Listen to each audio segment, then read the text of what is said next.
All right, I guess I need to tell you a story everybody's been asking about, so I'll start about my life. I was born in Winslow, Arizona, on the median of US 66, because the hospital was in the median between 2nd Street and 3rd Street in Winslow, and I guess 3rd Street was going west and 2nd Street was going east, and the hospital was in the middle. So I've always been pretty fond of US 66. But that's where I was born. My mom and dad was Chub and Bessie Heath, and I was the first one born to them after my dad got out of the service. And I was born with a club foot. So I guess I had to break my foot and straighten it out before they let me out of the hospital. So I had a cast on my foot the first week or two I was born. And then I think the folks was living in Wiggins Crossing in up at Shevlin. There was a logging camp and a sawmill. Then they moved over to Shevlin. There was a New Mexico timber camp. There's a sawmill there that John Urban owned. And my dad worked for him. He was raised with him. He was my dad's nephew. And he is part of the family. So my dad worked for him and hauled logs for him in the summertime and worked at the sawmill in the winter.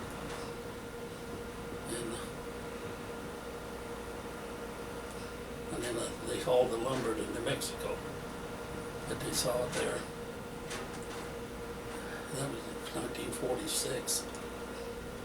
In 1950, we moved to Mancos, Colorado, moved the sawmill, everything to Mancos, and we moved over there.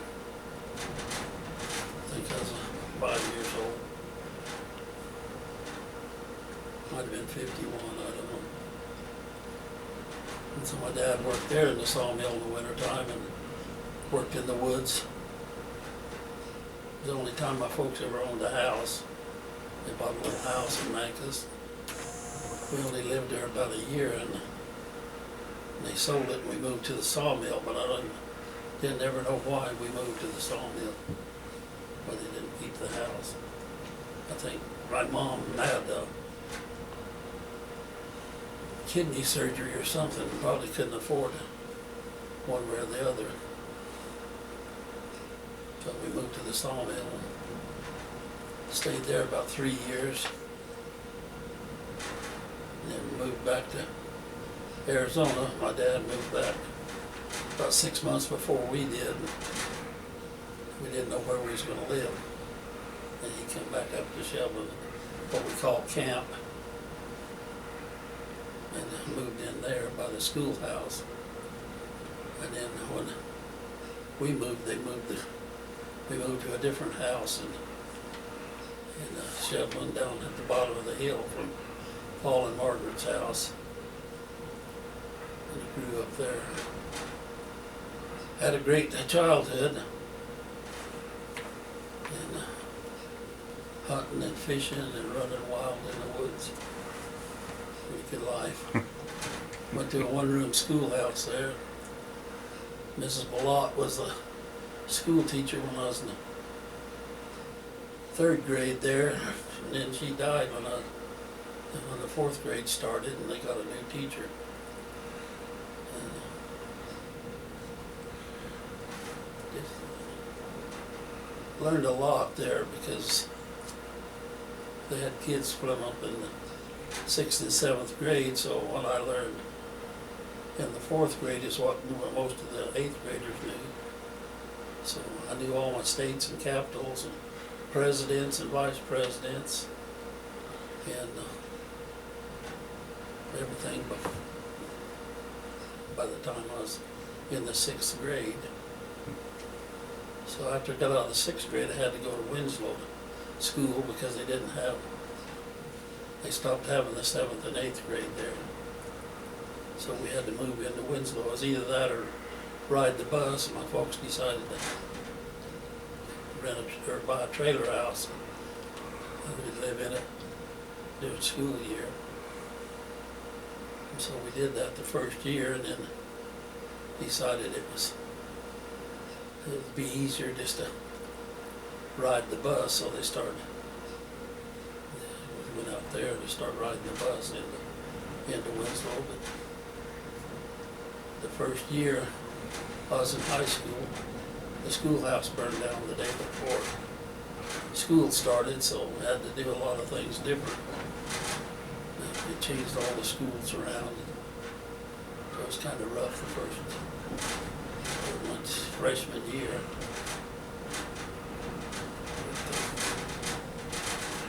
I was kind of sickly when I was in the 6th grade. I weighed about 78 pounds. And then when I got over, I had hepatitis.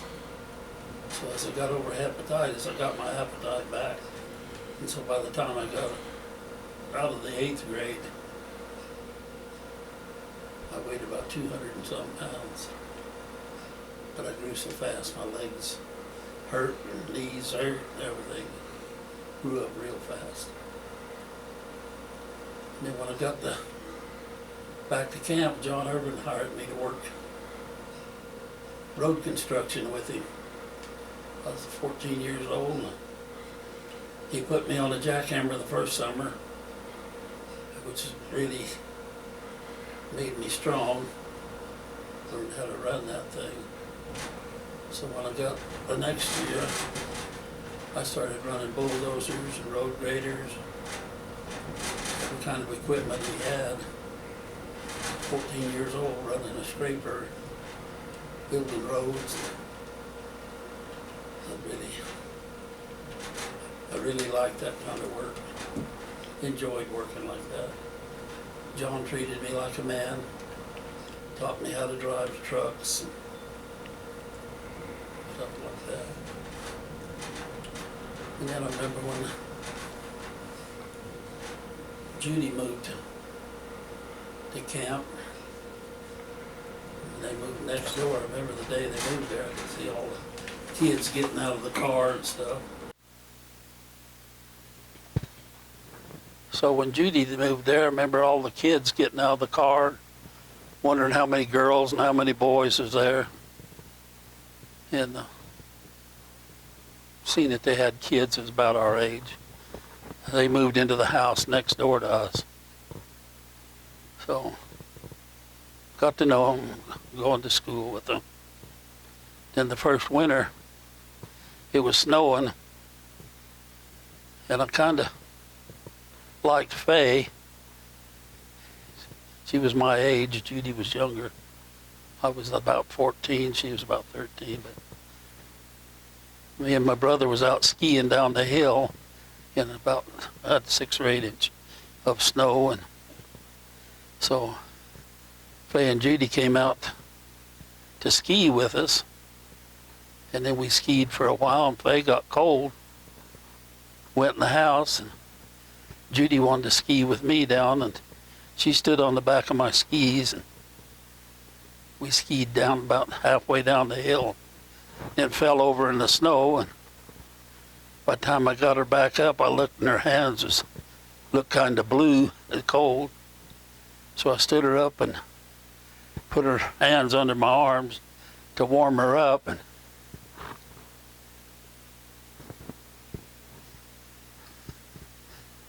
I looked down in her eyes, and they was cold blue, and hands was blue, and I fell in love.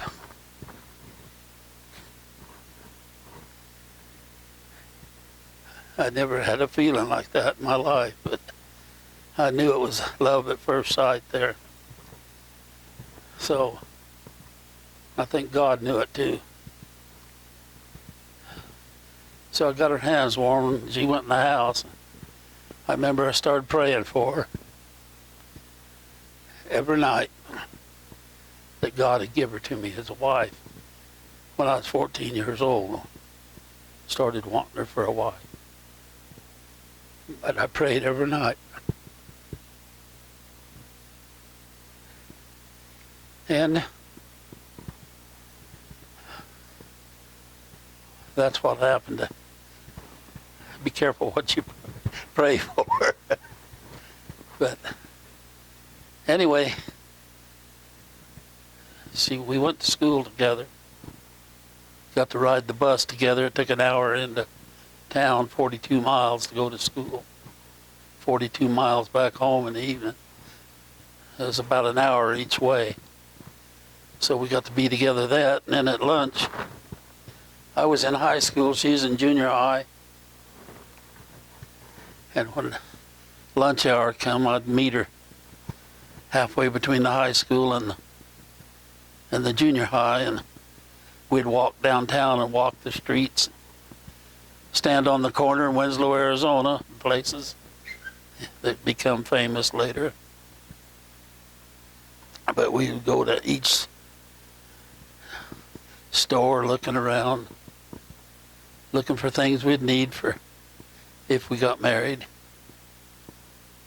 Always in my mind. So then, when I graduated from high school, she is still in the 10th grade going into the 11th. And the day after I got out of high school, I went to New Mexico to work for John Irvin, building roads over there, and didn't get to be with her much that summer. And when I come back, well, her family was moving to Parker, so I knew wouldn't get to see her much, but I think they were trying to get her away from me. But anyway, I quit working for John at the end of that summer. Forest Service hired me to start scaling in the sawmill. I was only 17 years old. But they hired me anyway, working at the sawmill scaling. And but every weekend, every other weekend, I would go to Parker to see Judy. It's a long ways, 200-300 miles, but every other weekend I was down there to see her. Anyway, but worked through the fall. Well, I take that back. I wasn't working for the Forest Service then. I went to welding school. Forgot about that. In Phoenix.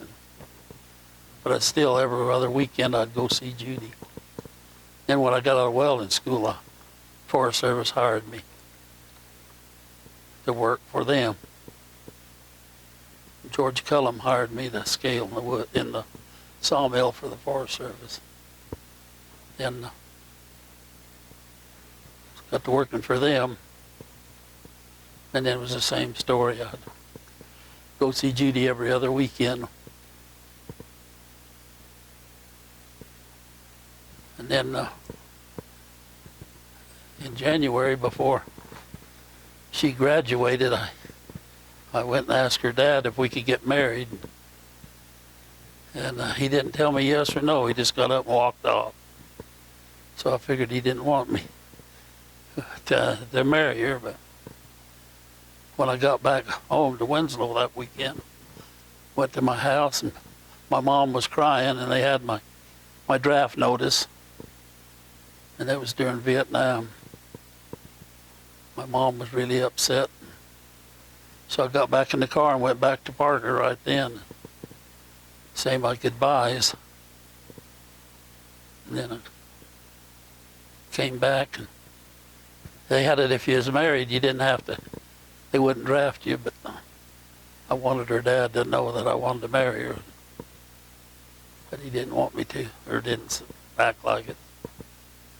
So anyway, I got drafted in early February of '66. Went into boot camp. Got through boot camp, came home. We talked it over about getting married. She was still in high school, a senior then in Parker.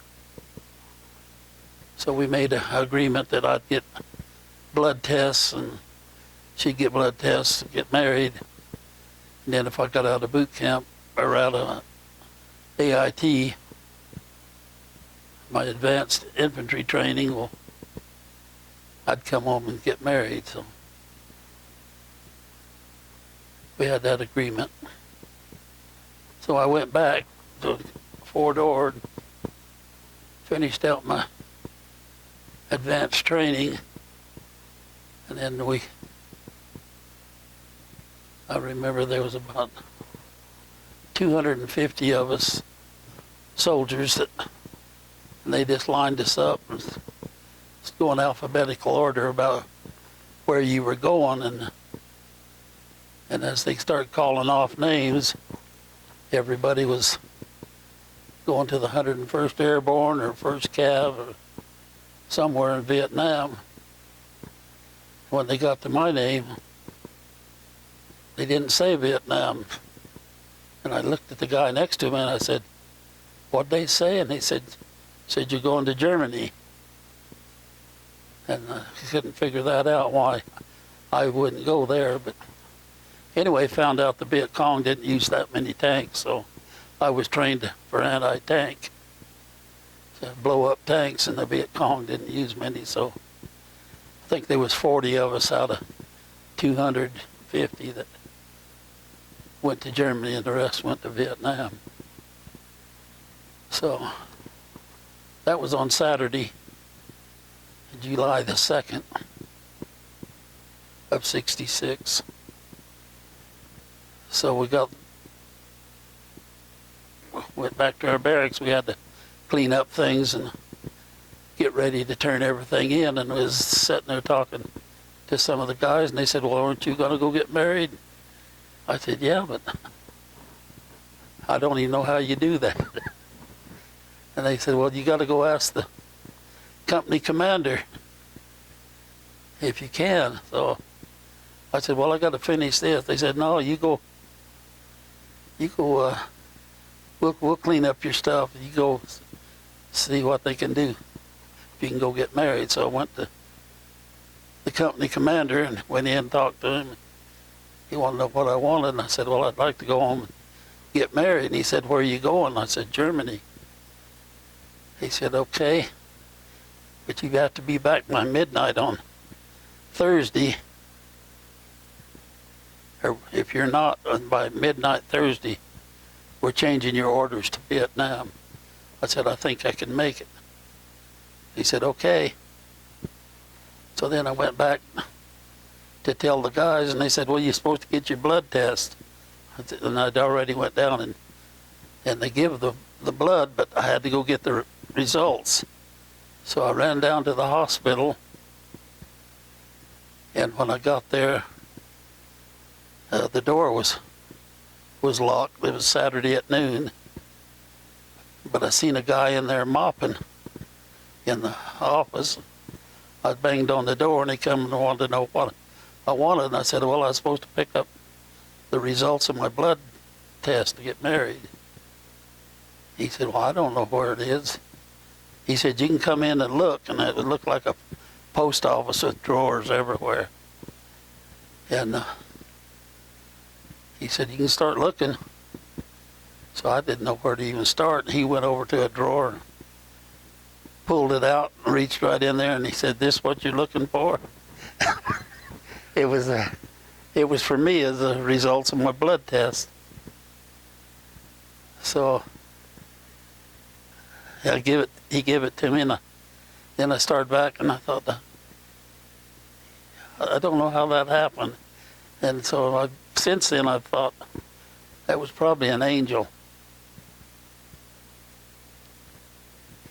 Anyway, I ran back to my company, and I don't know, it was 2 or 3 o'clock in the afternoon. So they said, Well, how you going to get there? I don't know. He put my uniform on. Didn't even have my brass or anything on my uniform. I just had my brass in my pocket. And ran down to the bus station. I didn't know whether I was going to go to Parker or Winslow or where. And while I got down there, there's a phone down there, and I called Judy's house, and her sister Faye answered the phone. I said, I need to talk to Judy. And she said, well, her dad had just taken her back up to Shevlin. The Forest Service had hired her to work at the Forest Service office. And so she said, you going to get married? And I said, I don't know. I'm headed up there to see. So then I decided then I better figure out a way to go. And then happened to be a taxi there, and he said, we're the last taxi going to the airport in Monterey. If you want to go to San Francisco, you better get in. So I jumped in there.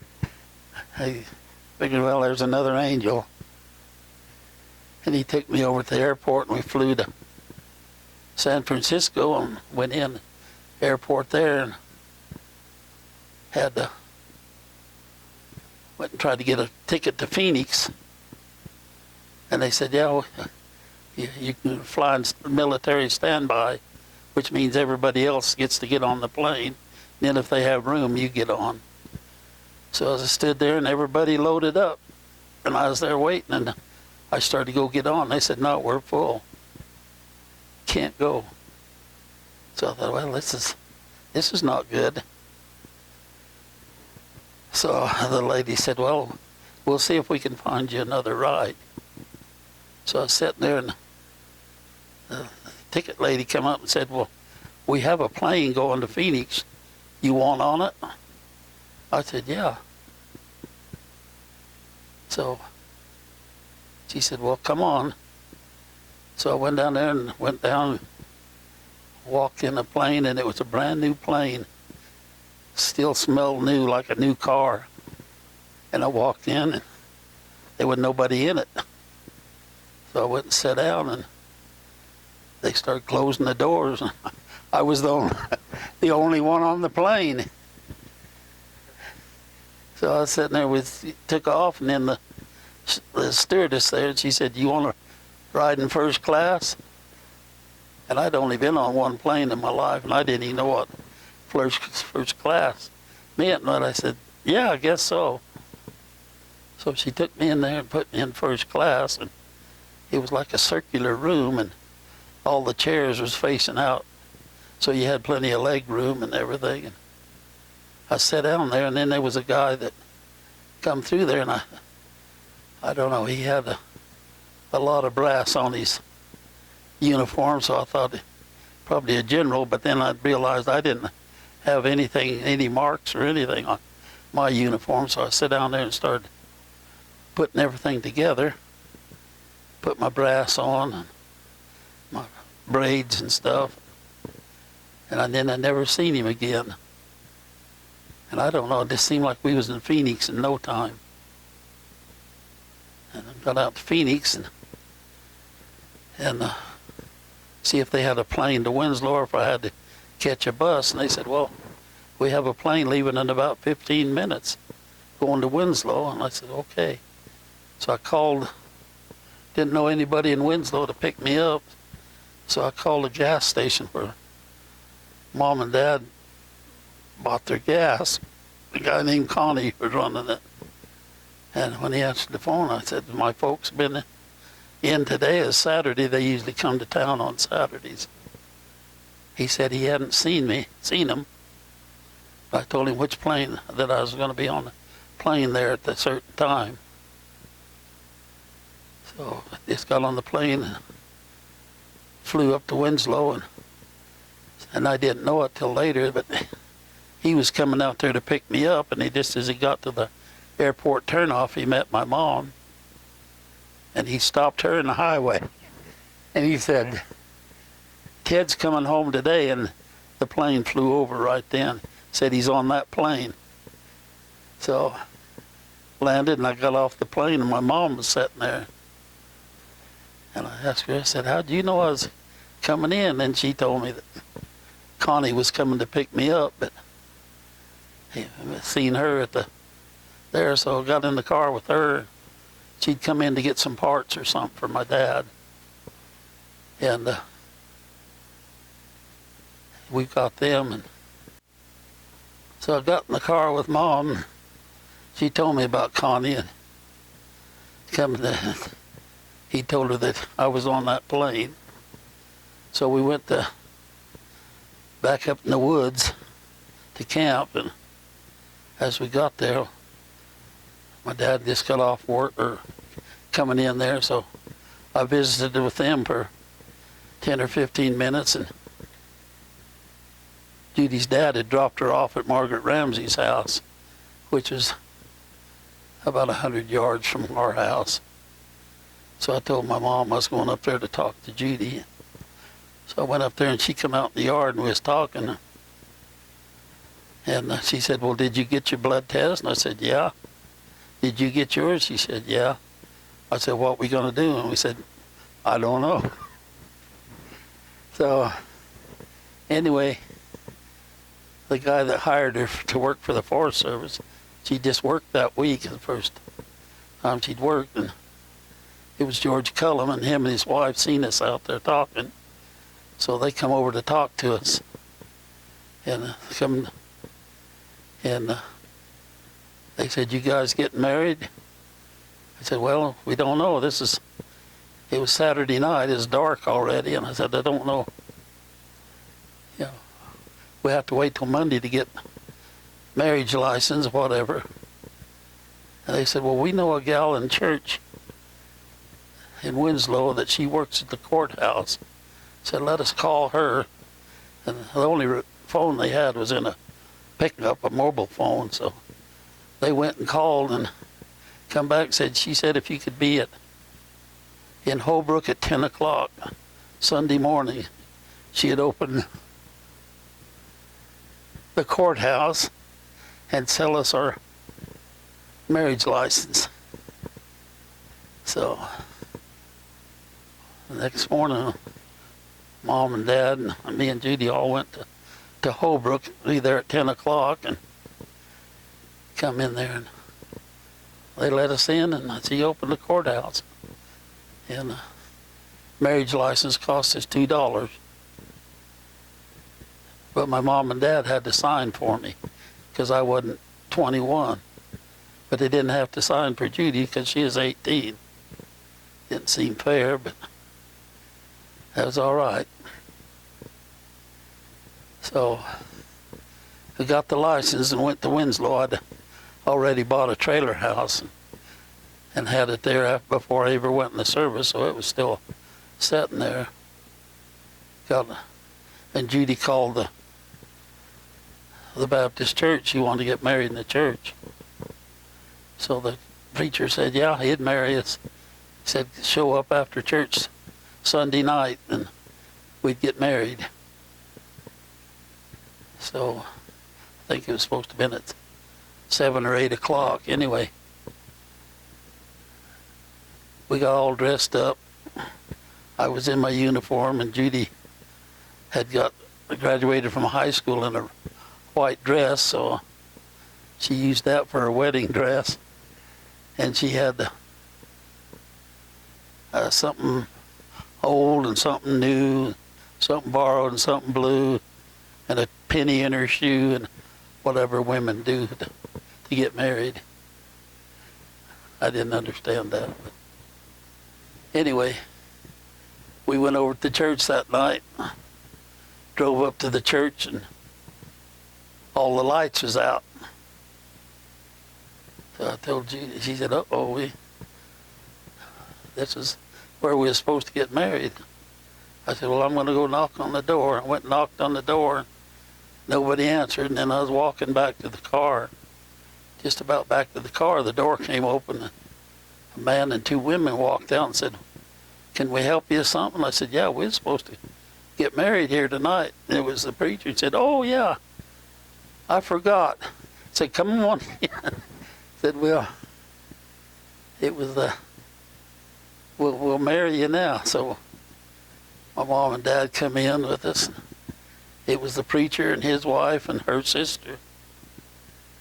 And they was carrying some flowers because it was a 4th of July and somebody had brought some flowers. So they gave the flowers to Judy to get married with. And we went in there and lined us up, and said our vows and stuff. And seemed like it took about 3 or 4 minutes. But anyway, when we got through, my mom was crying, and preacher's wife was crying, her sister was crying. And so then I asked the preacher, I said, well, what do I owe you? He said, this is Independence Day, and you're a soldier, and there's no charge. So we thanked him. And then we went back to my trailer house. Before I left, I seen I almost had a flat tire on the car. But I drove back. It was only a few blocks to my house.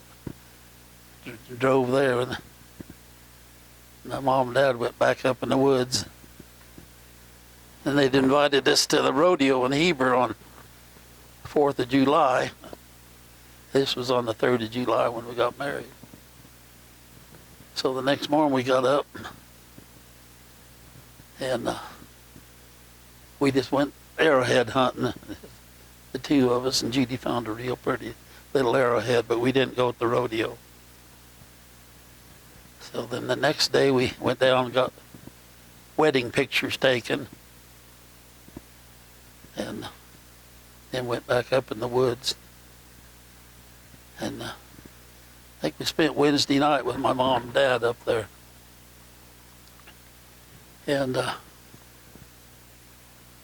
my mom had to take me down to the airport with Judy was going to take me. But really hard to tell my dad bye.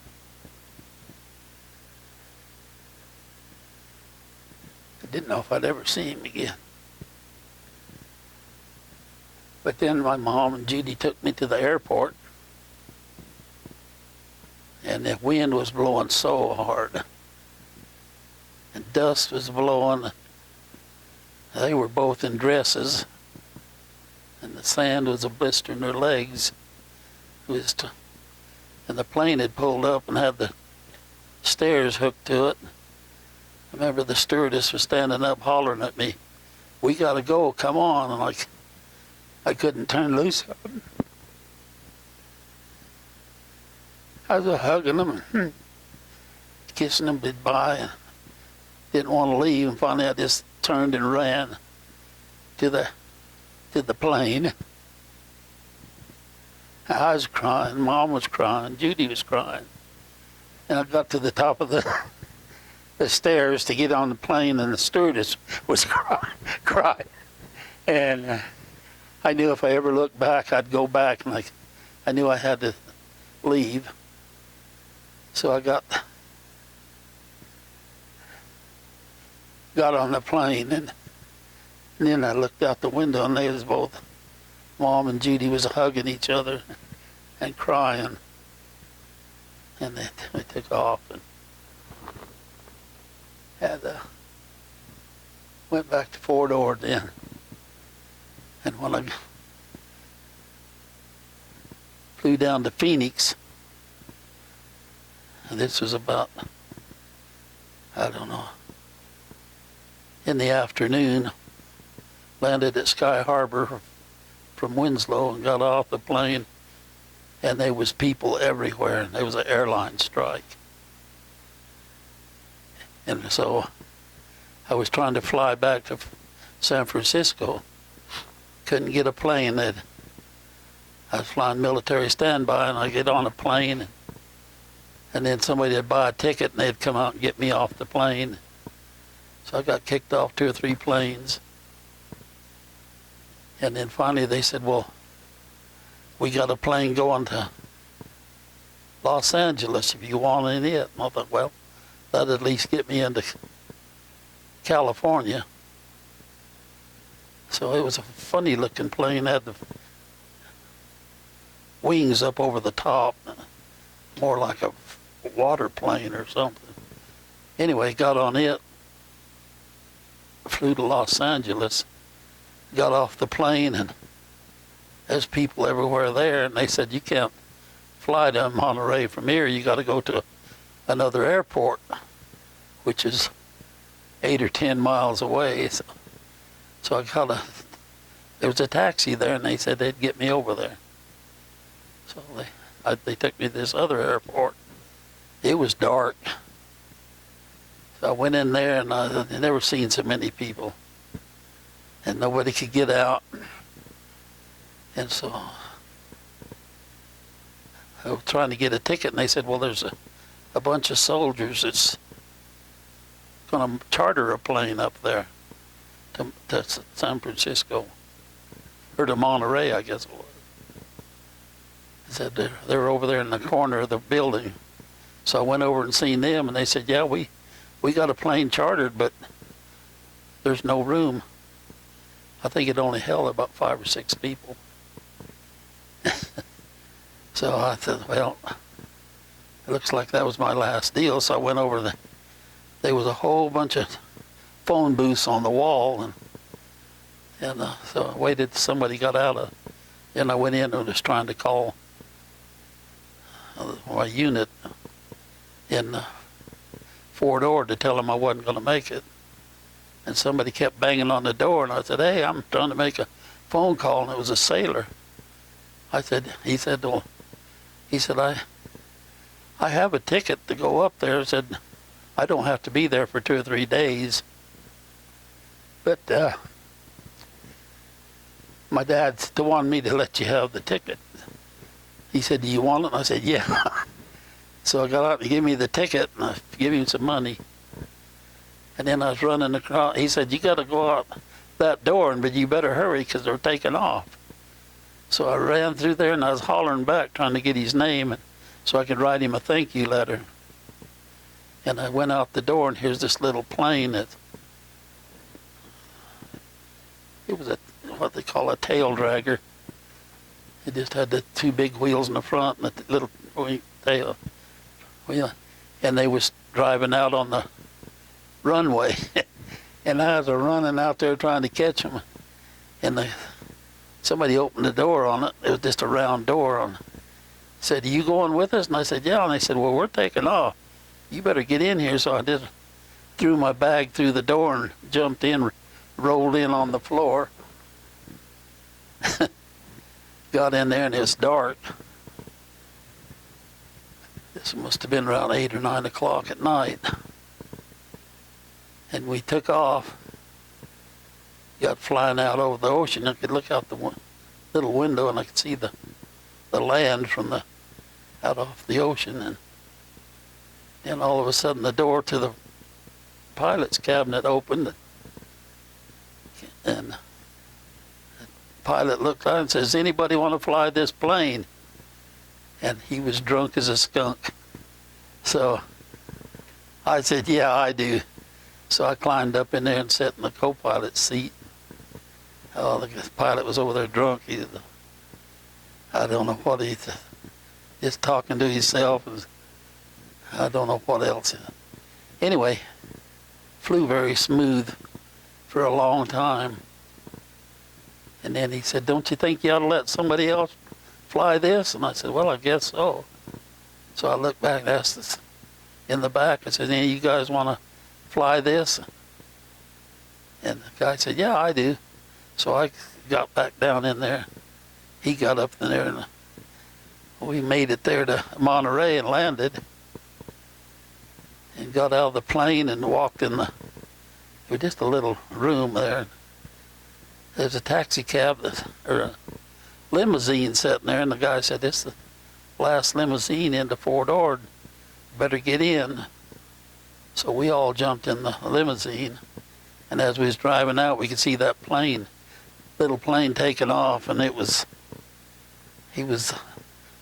almost the wings, almost one side of the wing is flying so sideways, is about to hit the ground. So I don't know if he ever made it back or not. Anyway, the limousine driver took us. We got to Fort Ore, and the guys that was in there with me was telling them where to take them. So when they got out, the driver asked me where I went. I said, I have no idea. I said, I'd know it if I seen it. So he was driving around Fort Ore, and finally I seen a parade ground where we used to march. And I knew my barracks was across that parade ground. And so I said, it's over there on the other side. And he started driving across that parade ground. And I stopped him and I said, no, you cut grooves in this, they'll hang us both. So I jumped out of the taxi and took off running across that field. And there was a kind of a little creek bed and a fence where I had to jump across that ditch and get on the road up to my barracks. And the barracks is on the side of a hill with a kind of a little highway and down the front of it. And I got on the highway. It was about 100 yards up to the top of the hill, and there was soldiers laying all over this road, some of them bleeding, some of them puking. And I'd run along jumping over them, running up to the headquarters. Got up there and ran through the door and in and had my pass in my hand. Ran up to the desk and handed the guy, and I told him who I was and handed it to him, and he got it. And he looked at the clock, and it was 1 minute till midnight. And he said, you made it. So I said, yeah. So then I went and found out with the guys that I was supposed to go to Germany with. They were all in one barracks. And I went and asked them what was going on. All these guys out here bleeding and puking. And they said, well, it's all the guys that's going to Vietnam. And the company commander told them they could fight with anybody they want to and drink all they want to. And he bought the beer and whatever it was they'd drinking. And they'd been drinking and fighting and puking. So went in there and went to bed and got up the next morning, and there wasn't nobody left. They'd all got up earlier. They'd already went to Oakland to get on the planes for Vietnam. And they put us on a bus and took us up to San Francisco on a bus. And we got up there and took us out up to where we were supposed to get on the plane, and we was walking along looking at all the planes. There was one that looked like it'd been through World War II. It was bent up and beat up, and we was kind of laughing about it. We walked in and waited about an hour, and they said, okay, time to load up. So they took us out there and right down to that little beat up plane and opened the door, and we got in, and I thought maybe it was a joke at first. Then they closed the door, and that was the plane we was going to fly in. It was like getting in a casket that had curtains on the windows, and you could hit the curtains and dust would fall out of them. I mean, guys was praying, guys was crying. They thought we was going to die in there. So I had my buddy with me, Ed Martin. He's a Mormon boy from Idaho. Somebody give him a cigarette lighter, and he was playing with it. Anyway, we sat together, and we flew west out of San Francisco, out over the ocean, then turned south and flew south. And then we turned and went east. So I figured we was going to fly over Mexico, because they didn't want it to crash in the United States. But as we flew all during the night, we could look out one window, and there was oil squirting out of one of the motors over there. And look out the other side, and one engine was on fire, flames coming out of that. And it seemed like we flew till about 4 in the morning and landed in Dallas Love Field in Dallas, Texas. And it was about 104 degrees. And we got out and was sweating and wet. Just glad to get off that plane and went in. Waited for about an hour or two. And they said, okay, we thought they'd put us on a different plane, but went out there and put us on the same plane. Yeah. Got us in there and we took off, but I guess they'd plugged the oil pole and put the fire out on the one side. And it was flying to New Jersey, at McGuire Air Force Base, and flew there. And we got landed and got off and kissed the ground that we made it. And so we went in and waited about an hour or two, and they loaded us up on a brand new jet. This might have been the same one I flew to Phoenix on, but it smelled brand new. So got on it,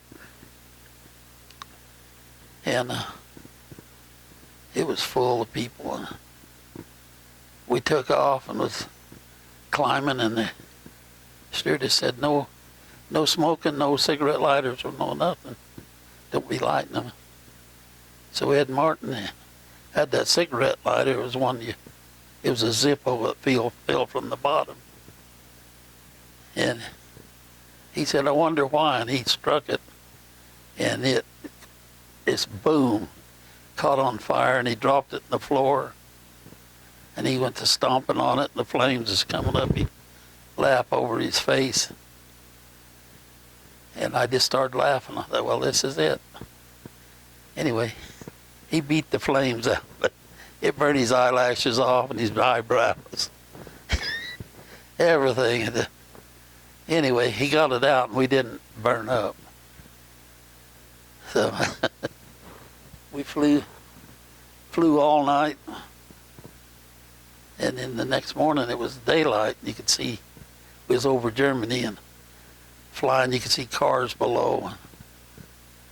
We was flying along there. All of a sudden that plane just dropped about 20 feet just straight down. I mean, guys hit the ceiling. Anything was loose hit the ceiling. And we kind of wobbled through there, and then the pilot got it under control. And then he got on the radio and said we'd almost had a head-on, or not a head-on, but a collision with another plane. So it's pretty scary. Then so we got landed, and then they put us in a place, and this was on I guess it was a Saturday then there. So we had to spend the weekend in the center of Frankfurt, Germany, but they had walls all around. It was just like a cage. It was hard to take. And then on Monday morning, they took it to Bad Kreuznach. That's where they took us to go to where we was going to be. And me and Ed Martin, we signed up to go airborne. And then we got to thinking about it and decided, no, we didn't want to jump out of a good plane. So we went and told them, no, we changed our mind. They started calling us sissy and everything. That was all right. They sent us to Mannheim, Germany, and got there, and there wasn't nobody there. They'd sent almost everybody to Vietnam, and what there was left was up on the Czechoslovakian border at Grafenwehr. So they needed truck drivers, so they told me they wanted to know who had driver's license. I told them I did. So they made a truck driver out of me there. Changed my stuff. So we went on to, it was about 200 or 300 miles, I guess, to Grafenwehr. And they took us up there, and that's where our unit was. So we had to spend a week or two there before we came back down to Mannheim where we were stationed. But drove a truck, hauled ammunition, hauled a lot of stuff around in a 5-ton truck. And then that was through the summer. But I started getting letters from home and it smelled like embalming fluid. And it kind of scared me. I thought maybe my dad was going to die or something. And then on September 9th, after that, got a letter from home, and it didn't smell like embalming fluid, but Judy told me that John Irvin had got killed, who I had worked for, and she had found him on fire, and he got burned up. So kind of jarred me a little. So after a month or so, the welder in our company was going to leave, and I had been to welding school, so they asked me if I wanted to take a test to be a welder. And I said, sure. So I went and took the test, and they said, if you want to be the company welder, here's the job. I said, okay, I'll take it. So that was probably in October. And then the first part of December, I got a letter from Judy. It said she was going to be in Germany on the December 11th and coming over. So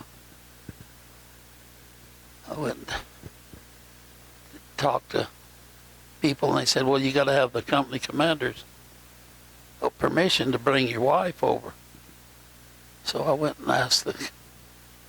to ask the company commander, and the first sergeant wanted to know what I wanted, and I told him I wanted to bring my wife over. He said, well, no, you can't, because I don't want your trouble to be my trouble. And I said, well,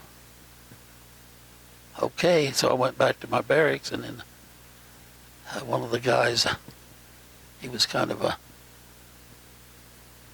New York mobster type of guy. I didn't really care for him, but he said, well, let's go talk. Why don't you go talk to the chaplain? And I didn't even know what a chaplain was. And I knew he was a Catholic. He said, you can go see my chaplain. I said, well, no, I'm not Catholic. And he said, that don't matter. He said, come on, I'll take you. So he took me to see the chaplain. He's a kind of a grouchy old guy. And I went in, and he said, what do you want? I said, I want to bring my wife over, but the first sergeant told me he didn't want my troubles to be his troubles, so I couldn't. He said, well, let me talk to him. So I said, okay. I went back, and a day or two later, I got called to the office and went in there, and the first sergeant said, you went over my head, huh? And I said, no, I just wanted to bring my wife over. He said, well, you can bring her over, but you'll never get a pass. You'll be confined to quarters, never get to see her. So I said, okay. Went back, and the New York guy said, what happened? I said, he told me that I could bring her over, but I'd never get a pass, and I'd be confined to quarters. He said, well, let's go see the chaplain. I said, already did. And he said, no, come on. So I went and talked to the chaplain again. He was kind of cranky. He said, well, what do you want this time? And I said, well, it's the same thing, but he told me I could bring her over, but I'd never get a pass or anything. He said, well, let me talk to him. So I went back to the barracks. A couple of days later, I got called to the office, and went in the office. I could hear somebody in the back room, and they said, "Who's this?" I told him. He said, "Just a minute, I'll be out." So this guy come out. He said, "My name's Sergeant Dial, and I'm your new first sergeant." He said, "And you're my best friend." He said, "Here's your pass, and here's a book to get your civilian driver's license." He said, you you study this tonight, come here tomorrow, and I'll take you down to get your driver's license." And I did, and he took me down there. He said, "If you ever need anything, let me know." So I guess the old chaplain got the other guy kicked out of headquarters company, and they got a brand new guy there. And it's the one that got kicked out was named Sergeant Neely. And I didn't see him again till Easter. And we went to church on post, and he was a deacon in the church. He wasn't happy with me, but I never caused any trouble. So anyway, I got to bring her over, and then the New York guy, he'd bought a Ford car, and he wanted to bring it back to the States, but he got orders to leave right away, and he had a Volkswagen that, well, let me tell you about when Judy got there. He took me up there in that Volkswagen to Frankfurt, and I went in with the airport where Judy landed, and we waited for everybody to come off the plane, went by. Pretty soon there wasn't nobody left. And the guy told me, he said, "Well, where's she at?" I said, "I don't know, I didn't see her." He said, "Well, let's go looking for her." And there was a door there that said, "Do not enter, employees only."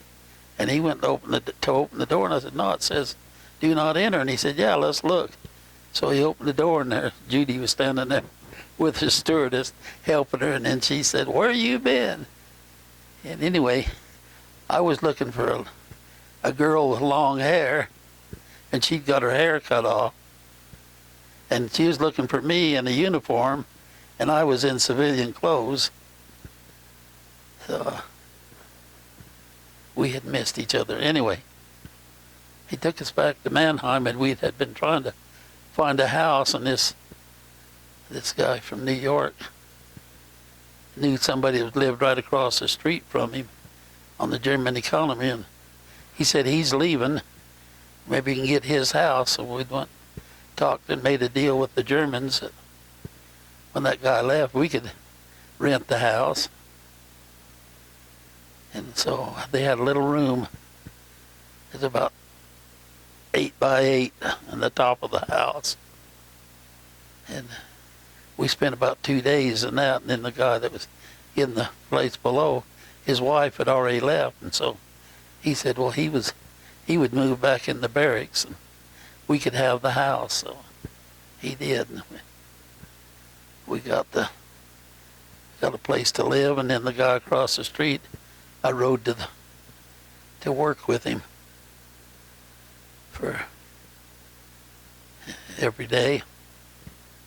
And then, like I said, he had a car. We got a car that he wanted to send back to the States, but he got ordered back home before he got an engine put in it. So he made a deal with me. If I'd put the engine in it, he would give me his car, Volkswagen. So a bunch of guys helped me get it together, and we would sneak into the motor pool at night when the guards would go around the building, and we'd push the car in the garage and work on it. And so when about done, well, it wouldn't run very good. But the guy I was working with had a wrecker. He run the wrecker for the company. So he hooked on it and took it down to the ship to load it to bring it home. This guy had bought a ticket and insurance for it. And I told Judy, I said, yeah, much trouble as I had with that boat will probably sink. And it wasn't a month later we got a letter from the guy. He said one of these insurance, he said the boat sunk in Philadelphia Harbor. And he wanted the insurance, he's going to salvage it. So anyway, that was kind of the deal. And Judy, when she was there, she got there just on the 11th of December. On Christmas Day, we invited a bunch of guys out for Christmas dinner. Had a good time, but she cooked the turkey. She forgot to take the stuffings out of the turkey. Them guys never said a word. They just ate it just like it was good. And it was. So we spent the summer there. Anyway, we honeymooned in Europe. And that was our deal, where we got out.